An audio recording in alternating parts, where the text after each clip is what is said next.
This is Orcs Must Die Deathtrap. We're here on PlayStation 5 Pro. Be sure to like the video, subscribing is great as well. So this is the latest entry in the Orcs Must Die franchise. Now this one, a little bit different than the previous titles. Typically, there is a focus on like a story, quote unquote.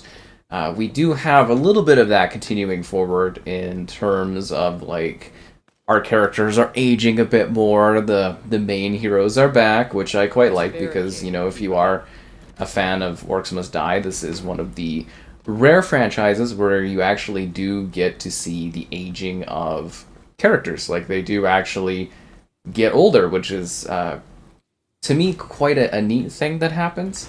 So if you are a fan of the series, you'll be like, oh wow, you know, they've aged up a bit and stuff, which is, to me, quite fun to see that sort of thing is happening.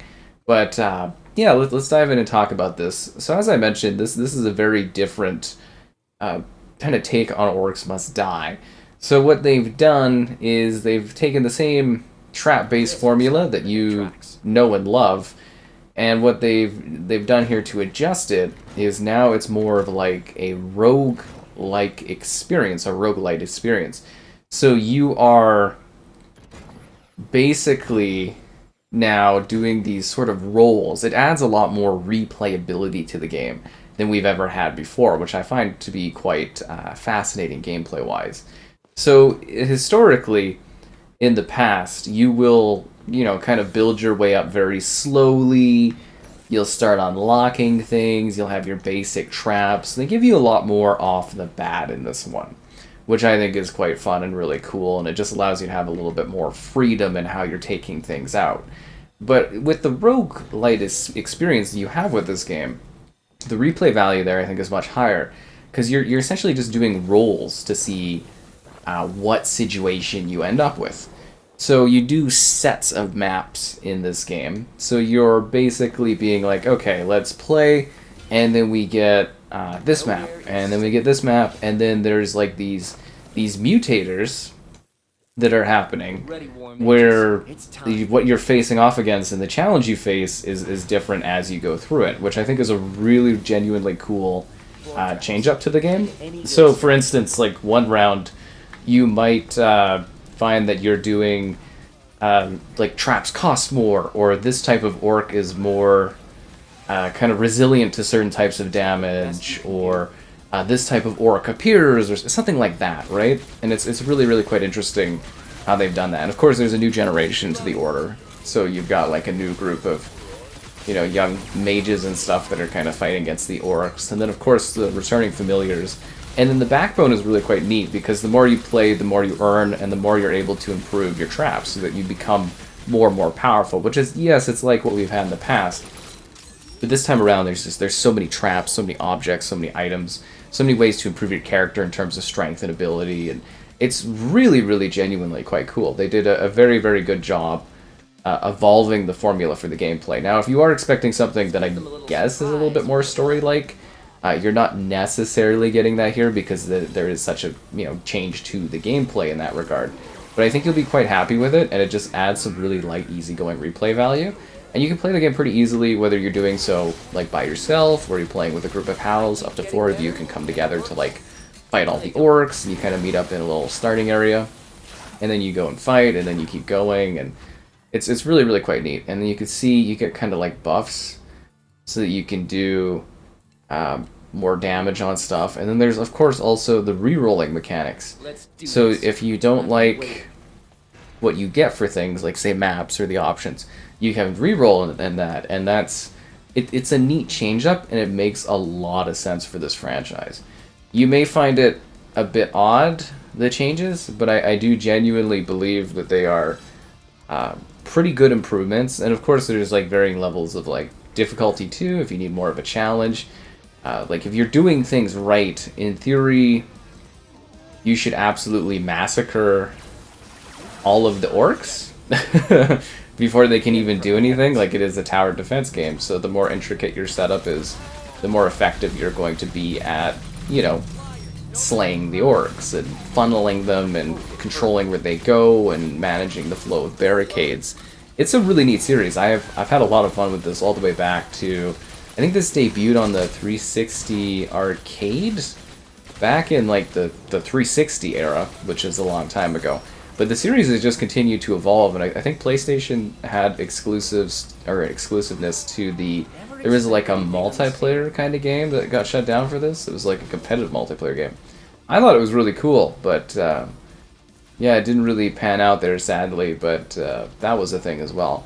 So from a technical standpoint, since this is on our usual favorite engine, it's a temporally scaled resolution, so it's like 4K or whatever, but internally the resolution is much, much lower.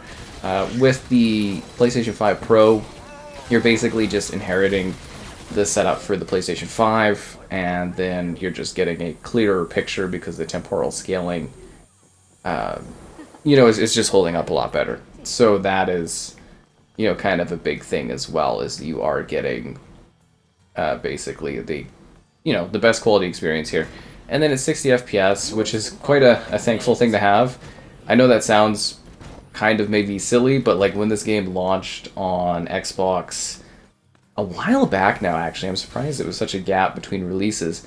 When it launched on Xbox a while back, it actually launched with 30 FPS, which was not the smoothest of things, and the performance wasn't great. So like it is nice that they did work to improve the kind of experience, if that makes sense, like the visuals and stuff like that. So you get actually like a pretty good looking and pretty good running game as far as kind of the modern engine technology stuff. Like it does look pretty good. The orcs look great.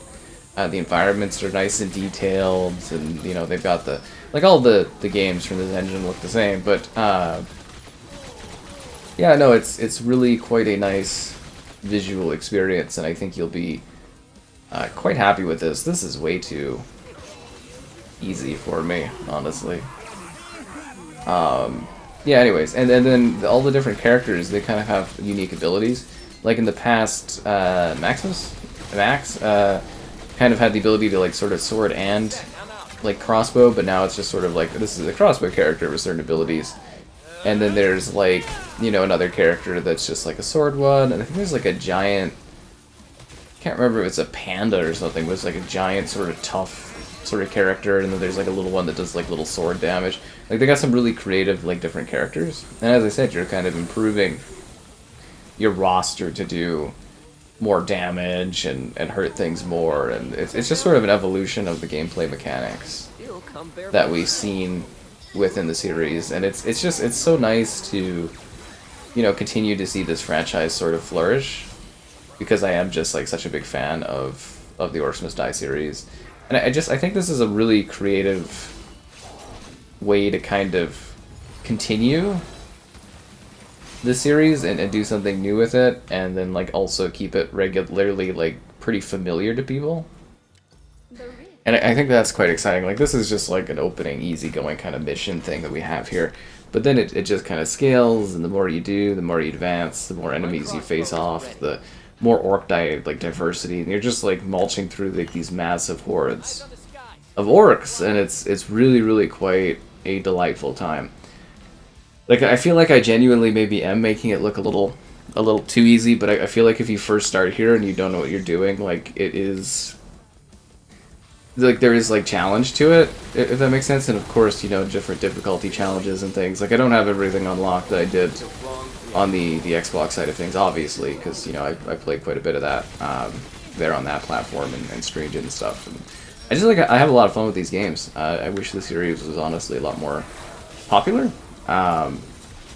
because I think it's really, really quite a great franchise, and it's sort of niche, but like it hits that tower defense thing so well. And then this gameplay too, like in theory they could just keep building off of this as well, and add new like map things into rotation and new stuff. And mostly what I'm trying to say is it's a very genuinely fun game.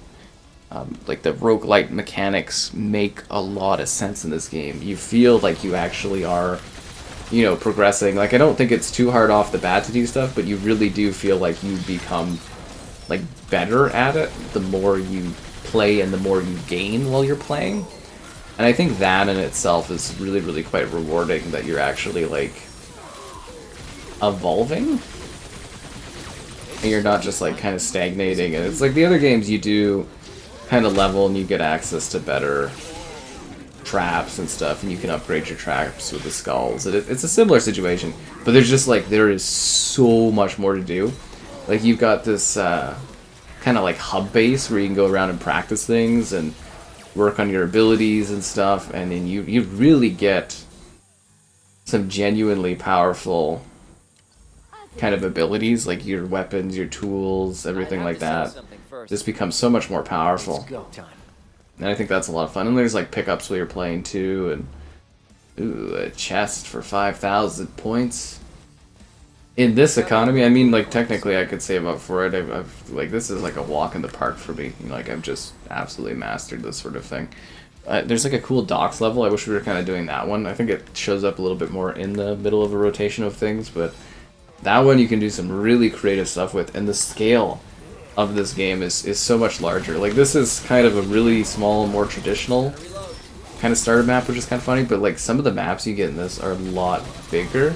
They could have also, to a degree, I guess, like rebalanced them as well, but like when I was playing this, when it first released, the sense of scale was a lot larger.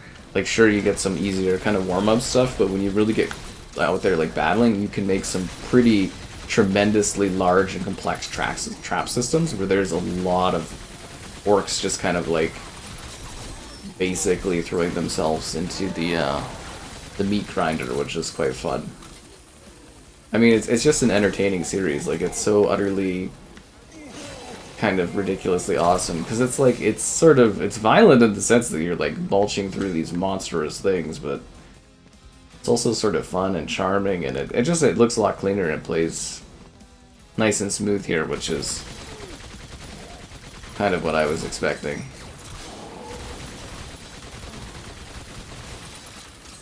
Like lambs to the slaughter. Down you go.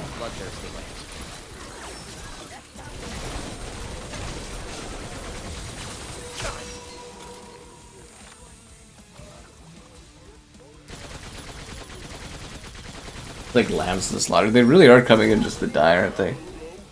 There's also a little bit more, I guess, environmental stuff too, because when you're on this engine, I think it just does a better job with like the physics properties and stuff. I think it's really cool. It's just like a modern day Orcs Must Die. Well, like not modern day, but it's just like a modern take on this series, and they did such a good job with this. Like seriously, it's really, really great. It's so much fun to play. But this is almost probably boring for folks because I'm literally just like mulching through them. I didn't lose any points, did I? 41? How did I gain an extra? Oh, I guess some of the things you can get do gain you rift points as well. I'm hoping these orcs actually put in a bit of an effort this time. This is almost boring. Like I don't think this would do anything. Would it? Would they just shoot downwards? I will defend the order. I don't know, let's just try it. I got lots of like points, like literally like limitless amounts of points. Like these orcs don't even remotely get close to anywhere at all. These guys are always dangerous. They'll go through everything. But like my setup is so ridiculously deadly, it's not even fair to them. Like I get it's kind of like an easygoing thing here, but this is just a straight up massacre.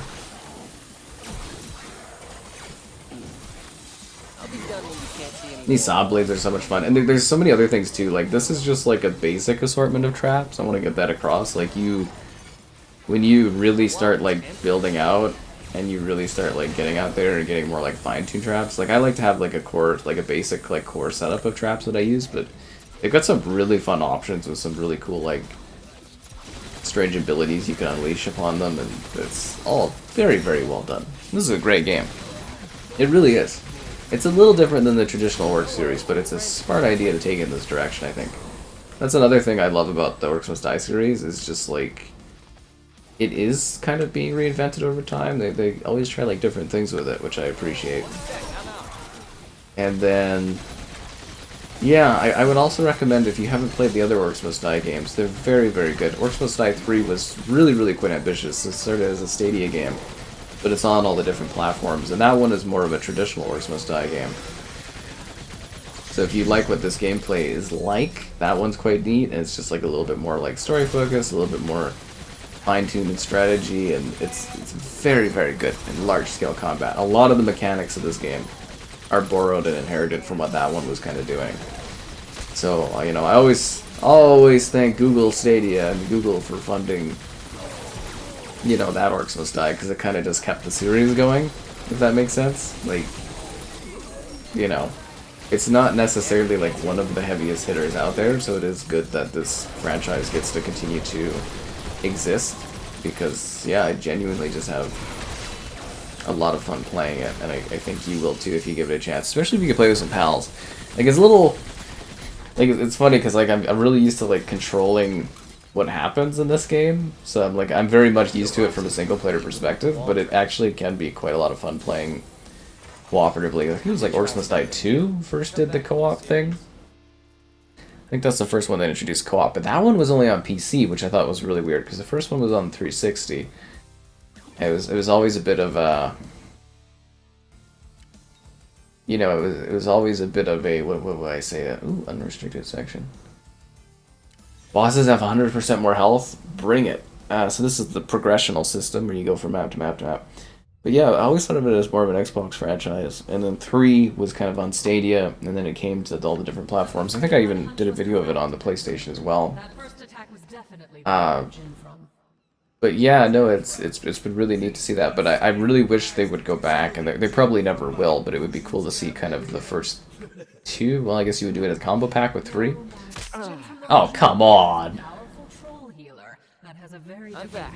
Let's finish this. It'd be very cool to see the series, like the earlier ones, remastered so you can play them on the modern hardware. That's so funny. But you can see how the level complexity increases a lot. So like here's our rift, and you really gotta manage like your barricades and stuff to effectively like stem the flow of where like orcs and things go, because sometimes there's multiple portals, and it's very neat, the intricate challenges that they set up with these games, and like the maps, and like where you send the flow of enemies.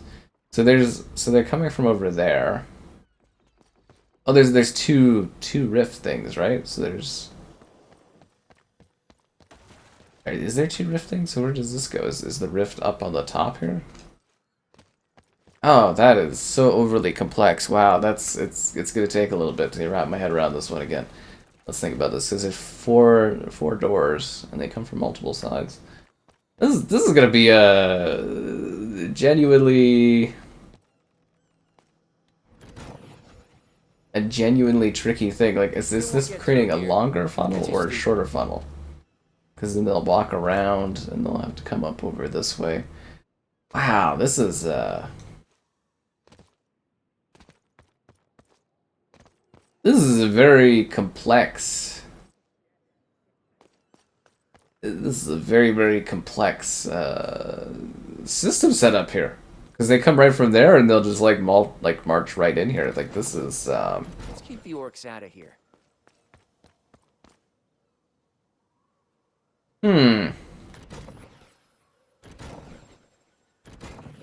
Yeah, this is a little bit of a challenge, this one, that is for sure. I'm just trying to think of the best setup for this. Because it's like I have to do the other side too, because it's gonna be like a split. Like, this one's almost just designed for like multiple players, because like how are you reasonably supposed to like go between these portal things? Like, I guess you could do like a bit of like teleportation on things, but and then this area is like wide open as well, because they'll be coming from both sides. Huh. Yeah, this is They're not getting past this. This is an interesting challenge, I will say this, but I also love that about Orcs Must Die, is the complexity that they create with the maps is always just so endearing. Because you actually gotta like sit here and think about it. Like, if you just set things up, you don't like necessarily get the best results. And sometimes you really gotta let the maps just like flow too. Like, you just start the match just to kind of see like a vibe for how they move and where they go. But because like, yeah, they'll come from up there and they'll come from back there. It's about creating like these funneling death traps. A barricade will keep them out. That yeah, kind of move the orcs in ways that you can like just decimate them. And No kill everyone's boxes got their own taking down little the wall system for troops. how they do traps, and it's always fascinating to see what other people Safe. build.